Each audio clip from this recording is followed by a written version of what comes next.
नमस्कार दोस्तों, स्वागत है आप सभी का हमारे चैनल पे। आज हम जिस टॉपिक के बारे में डिस्कशन करने वाले हैं वो है इनकम टैक्स फॉर्म्स में हुए चेंजेस या बदलाव। इस वर्ष बहुत महत्वपूर्ण इनकम टैक्स में चेंजेस हुए हैं। फॉर्म्स को भरने के लिए नए कॉलम इंसर्ट किए गए हैं, काफ़ी सारी डिटेल्स मांगी गई हैं। इन सभी के बारे में हम पॉइंट टू पॉइंट डिस्कशन करेंगे।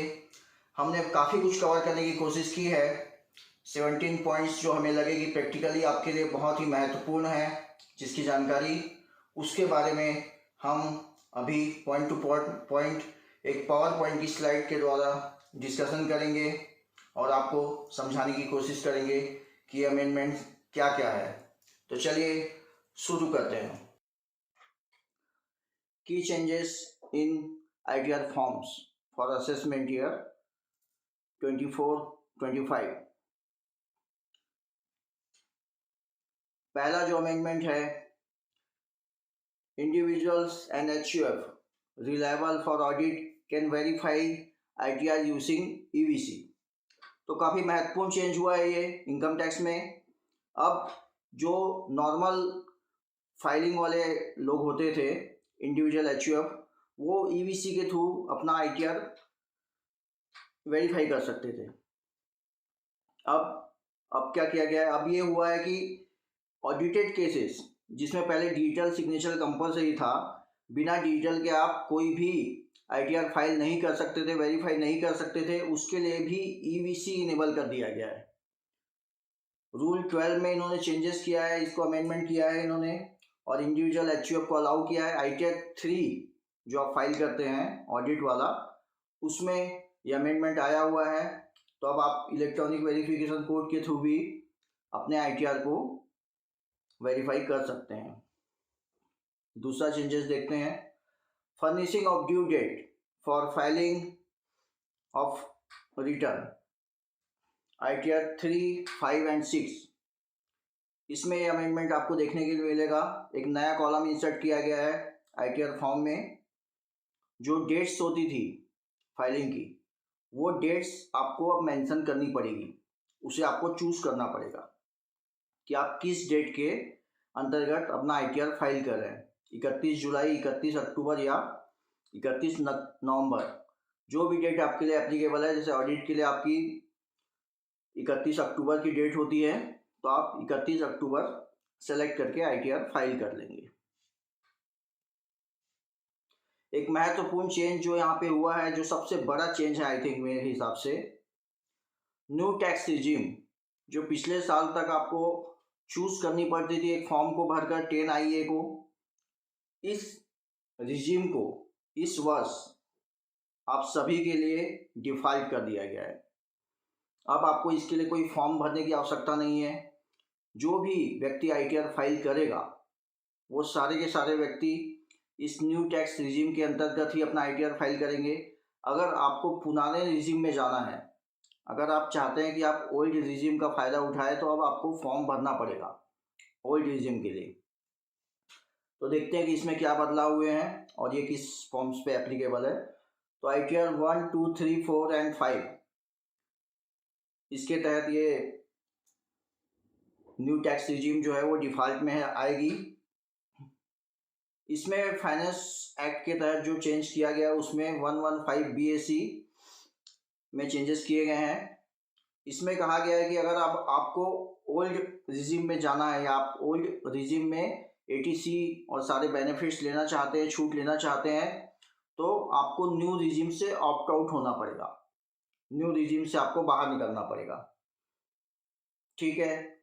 इसके अलावा अगर आप मान लीजिए कि SSC है जिसकी अदर इनकम है, सिर्फ कोई बिजनेस इनकम नहीं है या प्रोफेशन की इनकम नहीं है, तो उसके लिए क्या होगा, वो अपना ITR जो फॉर्म है उस फॉर्म में ये चॉइस उसको दी जाएगी कि वो इंडिकेट कर सकता है कि आप ओल्ड रिजीम में जाना चाहते हैं या न्यू रिजीम में। उसके लिए उसको कोई फॉर्म भरने की उसको आवश्यकता नहीं होगी।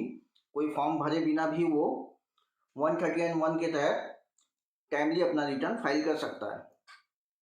सेकंड में ये कहा गया है कि अगर कोई बिजनेस प्रोफेशन वाला व्यक्ति है, तो उसे 10IA फॉर्म भरने की आवश्यकता होगी।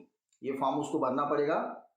उसके बाद ही वो ओल्ड टैक्स रिजिम में जा सकता है या उसका बेनिफिट ले सकता है एटीसी का। ये काफ़ी बदलाव अच्छा हुआ है।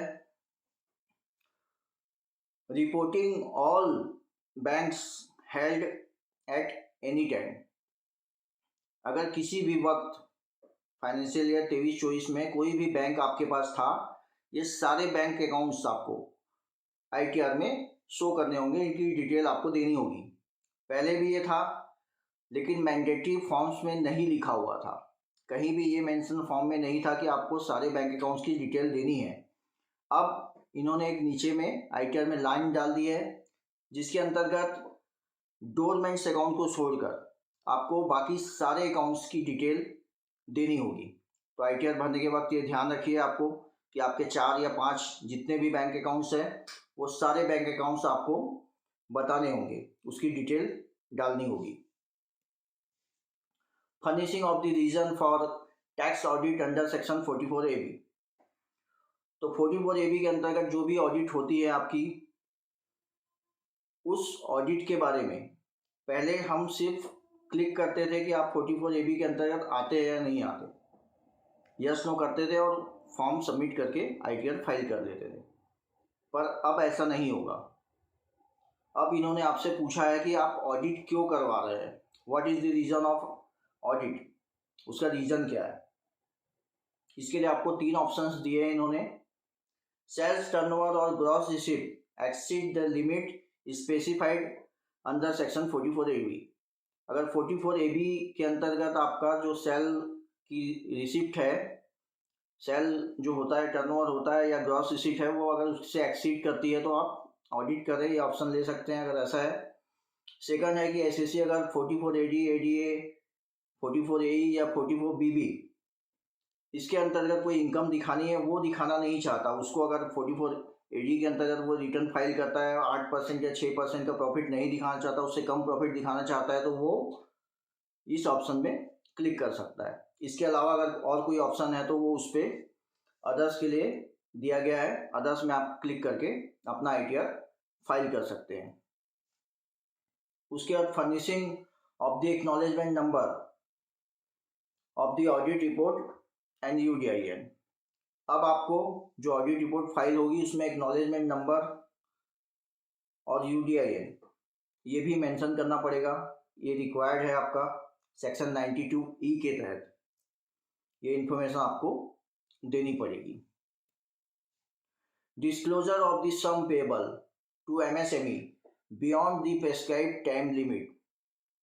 ये सेक्शन अभी बहुत ही ज़्यादा लोगों के जबान पे है। हमारे चैनल पे भी इसका वीडियो बना हुआ है, अगर आप इसके बारे में कोई भी इंफॉर्मेशन चाहते हैं 43BH के बारे में, तो डिटेल्ड वीडियो हमारे चैनल पे अपलोड की जा चुकी है, आप देख सकते हैं, आपके सारे सवालों के जवाब उससे मिल जाएंगे। 43B में एक सब क्लॉज ऐड किया गया H, जिसके अंतर्गत एमएसएमई जिसमें माइक्रो और स्मॉल सर्विस प्रोवाइडर और मैन्युफैक्चरिंग यूनिट, अगर इससे आप कोई भी परचेस करते हैं तो आपको 45 डेज के भीतर पेमेंट करना पड़ेगा। अगर ये पेमेंट आप नहीं कर पाते तो उस कंडीशन में ये जो पेमेंट का अमाउंट है वो डिसअलाउ हो जाएगा, वो खर्च की छूट आपको नहीं दी जाएगी और वो आपकी इनकम में ऐड हो जाएगा, जिस पे आपको टैक्स भरना पड़ेगा। तो अब इन्होंने ये किया कि जो फॉर्म है उस फॉर्म पे भी इन्होंने इनकॉर्पोरेट कर दिया कि आप ऑडिट का रिटर्न फाइल करते समय ये ऑडिटेड जो रिटर्न आप फाइल करेंगे वहाँ पे ये ऑप्शन आपको दिया हुआ है आईटीआर 3, 5 एंड 6 में। वहाँ आपको इन्होंने अदर इन्फॉर्मेशन का एक कॉलम इंसर्ट किया हुआ है, आपको वहाँ ये बताना पड़ेगा कि आपने एमएसएमई का जो पेमेंट करना था वो आपने कितने दिनों के बाद किया और उसका अमाउंट क्या है, ये आपको अब बताना पड़ेगा। Disclosure of winning from online games chargeable under section 115BBJ। ये इन्होंने एक नया कॉलम इंसर्ट किया अदर सोर्सेस के अंतर्गत, जिसमें अगर आप ऑनलाइन गेमिंग से, जो कि आजकल बहुत कॉमन हो गया है, क्रिकेट गेम्स है, ड्रीम 11 हो गया, रम्मी हो गया, ऑनलाइन गेम्स आजकल काफ़ी पॉपुलर है, लोगों में ये खेलते ही रहते हैं, काफ़ी पैसे भी लोग कमाते हैं इससे। तो इस कॉलम में उनको ये मेंशन करना पड़ेगा कि उन्होंने ये इनकम कमाई है लॉटरी से। अदर सोर्सेस के अंतर्गत इसे आपको बताना पड़ेगा। ITR 2, 3, 5 एंड 6 इसमें ये कॉलम दिया गया है। Schedule you inserted for claiming deduction if the एसेसी is a person with a disability. इससे पहले भी हम ITR फाइल करते थे तो ये ऑप्शन हमसे पूछा जाता था कि आप अगर डिसेबल है और आपको छूट चाहिए तो आप 75,000 या 125 जो लैक्स है ये ऑप्शन आप सेलेक्ट करके छूट ले लेते थे। सिर्फ आपको एक क्लिक करना पड़ता था और कोई डिस्क्रिप्शन या कोई जानकारी या डिटेल आपसे नहीं मांगी जाती थी। लेकिन अभी इन्होंने जो कॉलम इंसर्ट किया इसमें इन्होंने अब डिटेल मांगी है। एक शेड्यूल इन्होंने इंसर्ट किया है इसमें ITR 3 में। क्या क्या इन्फॉर्मेशन आपको देनी है उसमें? नेचर ऑफ डिसेबिलिटी, किस नेचर की डिसेबिलिटी है। Date of filing form 10IA। 10IA form एक इन्होंने कंपलसरी किया है कि अगर आपको ये कोई छूट लेनी है डिसेबिलिटी की तो पहले आपको 10IA फॉर्म एक भरना पड़ेगा, उसके पश्चात ही आप ये छूट ले सकते हैं। Acknowledgement number of the form 10IA, इस फॉर्म का एक्नॉलेजमेंट नंबर आपको यहाँ डालना पड़ेगा छूट लेने के पहले। UDID नंबर इफ़ अवेलेबल, अगर आपके पास UDID नंबर है तो वो आप यहाँ दे सकते हैं और ये छूट ले सकते हैं। New schedule 80DD 6 detail towards maintenance and medical treatment of the person with a disability। पहले भी ये छूट हमको दी गई थी, हम कॉलम में जाकर ये छूट ले सकते थे। 75,000 और 1,20,000 रुपये, 25,000 रुपये की ये छूट है, ये अलाउ हो जाती थी हमको। लेकिन इस पे भी अब इन्होंने कहा कि हमें जो इन्फॉर्मेशन चाहिए वो शेड्यूल के तहत आपको देनी होगी, इसके बाद ही हम आपको ये छूट देंगे। क्योंकि पहले लोग सिर्फ अमाउंट डालते थे और छूट ले लेते थे तो काफ़ी फेक जो है वो चांसेस होते थे कि रिबेट या डिडक्शन लोग क्लेम कर लेते थे। अब ऐसा नहीं होगा। अब क्या इन्फॉर्मेशन या क्या ऑप्शंस आपके पास है इसमें? नेचर ऑफ डिसेबिलिटी, इसमें भी आपको नेचर ऑफ डिसेबिलिटी बतानी है कि क्या डिसेबिलिटी है जो भी डिपेंडेंट है आपके। टाइप ऑफ डिपेंडेंट, जो भी डिपेंडेंट है वो कौन है, आपकी वाइफ है, आपके हस्बैंड है, मदर, फादर, सिस्टर, ब्रदर या मेंबर ऑफ HUF, ये आपको यहाँ बताना पड़ेगा। पैन ऑफ द डिपेंडेंट, जो भी डिपेंडेंट है उसका पैन नंबर आपको यहाँ देना पड़ेगा, वो मेंशन करना पड़ेगा। आधार ऑफ द डिपेंडेंट, डिपेंडेंट का आधार नंबर भी आपको यहाँ पे कंपलसरी है बताना। Date of filing and acknowledgement number of form 10IA, जी हाँ, आपको यहाँ पे भी 10IA फॉर्म भरना पड़ेगा, पहले फाइल करना पड़ेगा उसको, उसके बाद ही आप इस छूट को ले पाएंगे। UDID नंबर का भी मेंशन करना पड़ेगा आपको। और ये जो चेंजेस हुए हैं ये ITR फॉर्म 2 और 3 में एप्लीकेबल होंगे, इसमें दिखेंगे आपको। Schedule OS includes an additional column for the declaration of bonus payments of the life insurance policies। तो आपको ये पहले भी मालूम होगा, इससे पहले भी जो हेवी पेमेंट्स थे LIC के, अगर आपका साल का प्रीमियम 5 लाख रुपए से ऊपर का होता था तो उसका जो भी बोनस आता था मैच्योरिटी पे वो टैक्सेबल होता था। 10D में आपको उसकी छूट नहीं मिलती थी, 10D में। तो इस छूट को के लिए अभी भी एक उन्होंने कॉलम बना दिया है सेक्शन 56(2) पे। अदर सोर्सेस के अंदर आपको एक कॉलम दिया गया है इन्होंने, जिसमें आपको ये डिटेल डालनी होगी और ये आपका जो अमाउंट मैच्योरिटी पे रिसीव होगा वो टैक्सेबल हो जाएगा। चलिए आगे बढ़ते हैं। New schedule 80IAC 6 detail in respect of eligible startup, जो स्टार्टअप अभी चालू हुए हैं उसको भी सरकार काफ़ी प्रमोट कर रही है, काफ़ी छूट दे रही है ताकि बिजनेस का ग्रो हो सके और हमारा देश तरक्की कर सके। तो ITR 5 एंड 6 में ये इन्फॉर्मेशन आपको देनी होगी। क्या क्या इन्फॉर्मेशन देनी है आपको? Date of incorporation of the startup, startup का डेट ऑफ इनकॉर्पोरेशन क्या है, कब आपने स्टार्टअप चालू किया, ये इन्फॉर्मेशन आपको बतानी है। नेचर ऑफ बिजनेस आपका क्या है, उसके बारे में आपको वहाँ डिटेल देनी होगी। Certificate number as obtained from inter ministerial board of certification, वहाँ का जो आपका सर्टिफिकेट नंबर है वो आपको देना होगा। First assessment year in which direction was claim, ये भी आपको बताना है कि आपने किस असेसमेंट ईयर पे डिरेक्शन को क्लेम किया है। Amount of direction claimed for current year, जो करेंट असेसमेंट ईयर उसमें आप जो अमाउंट है जिसे आप डिरेक्शन का क्लेम कर रहे हैं उसके बारे में आपको बताना होगा। तो ये सारी इन्फॉर्मेशन देने के बाद आप यहाँ जो छूट होती है, जो रिबेट आपको मिलेगी, उसके लिए आप एलिजिबल हो जाएंगे। Details of legal entity identifier LEI, ये एक नया नंबर आपको यहाँ देना पड़ेगा। ITR फॉर्म 2, 3, 5 एंड 6 इसके लिए एप्लीकेबल है। 20 कैरेक्टर का एक न्यूमेरिक कोड होता है। जो फाइनेंशियल ट्रांजेक्शन वर्ल्ड वाइड करते हैं, इंटरनेशनली ट्रांजेक्शन करते हैं, जिनके सिंगल ट्रांजेक्शन 50 करोड़ रुपए से ऊपर के होते हैं, ये सेक्शन उनके लिए है। ये जो चेंजेस हुए ये उनके लिए है। अगर उनका कोई रिफंड है वो भी अगर 50 करोड़ रुपए के ऊपर का होता है तो वो इसके तहत आते हैं, तो ये उनके ऊपर एप्लीकेबल हो जाएगा। Okay. Receipt in cash column added to claim enhance turnover limit, ITR form 3, 4 and 5 इसके लिए चेंजेस हुआ है। जैसा कि हम पहले भी जानते थे कि कोई भी डिजिटली अगर ट्रांजेक्शन आप करते हैं और 95% से ऊपर आपका रिसीप्ट पेमेंट अगर होता है तो आप 2 करोड़ रुपए तक जो है टर्नओवर वो दिखाकर 44AD में रिटर्न फाइल कर सकते हैं।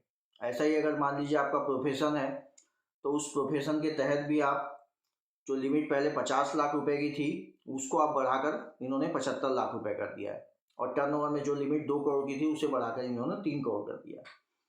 तो इसके अंतर्गत आप रिटर्न फाइल कर सकते हैं अगर 5% से ऊपर का आपका कैश का रिसीप्ट पेमेंट नहीं है। तो ये उन्होंने अब मेंशन कर दिया है फॉर्म में भी कि ये लिमिट हमने एक्सटेंड कर दी है, ये 3 करोड़ की हो गई है और 50 से बढ़ के 75 की हो गई है।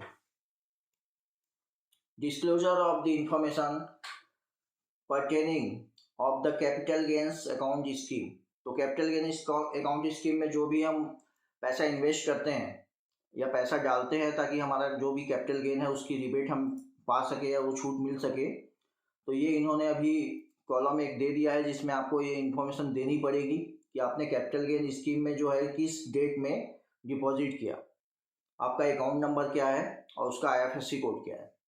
ये डिटेल आपको अब एडिशनल डालनी पड़ेगी कैपिटल गेन में। न्यू शेड्यूल 80GGC, जो भी कंट्रीब्यूशन आप पॉलिटिकल पार्टीज को देते हैं या पॉलिटिकल पार्टी को कोई आपके द्वारा कंट्रीब्यूट किया जा रहा है तो उसमें भी अब इन्होंने कहा है कि आप हमें इंफॉर्मेशन दीजिए, डिटेल दीजिए कि आखिर आप किस वे से दे रहे हैं पैसा, ये कैसे गया पैसा, उसके बारे में आपको इन्फॉर्मेशन देनी है। तो इसमें आपको क्या क्या बताना है? डेट ऑफ कंट्रीब्यूशन ये आपको डालनी होगी। कंट्रीब्यूशन अमाउंट, जो भी अमाउंट है आपका वो कंट्रीब्यूशन का अमाउंट आपको बताना पड़ेगा with a breakdown of contributions made in cash and other mode. अगर कैश में आपने कुछ पैसा दिया है या बैंक के थ्रू RTGS से NEFT से कोई पैसा दिया है तो वो आपको डिटेल्स इसमें देनी होगी। एलिजिबल कंट्रीब्यूशन अमाउंट, आपका कंट्रीब्यूशन अमाउंट जो है वो कितना एलिजिबल है उसको भी आपको देना पड़ेगा। Transaction reference number, UPI transfer, cheque, IMPS, RTGS, NEFT, ये सारे जो भी ट्रांजेक्शन आपने किए हैं वो किसके थ्रू हुए हैं, उसमें जो भी ट्रांजेक्शन ID या ट्रांजेक्शन का नंबर होगा वो आपको बताना है।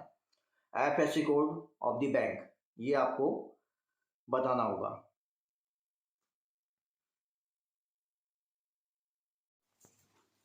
तो ये थी जानकारी ITR फॉर्म्स में हुए चेंजेस के बारे में। होप आप सभी को काफ़ी कुछ समझ में आ गया होगा कि ITR फाइल करते समय फॉर्म्स को भरने में आपको क्या क्या ज़रूरी बातों का ध्यान रखना है। तो फ्रेंड्स, आज के लिए बस इतना ही। हम आशा करते हैं कि आपको हमारी इन्फॉर्मेशन पसंद आई होगी, इस जानकारी से आपका फ़ायदा हुआ होगा। अगर आपको लगता है कि हमने जो मेहनत की है वो आपके काम की है तो please like and subscribe our channel, and thank you so much. Namaskar.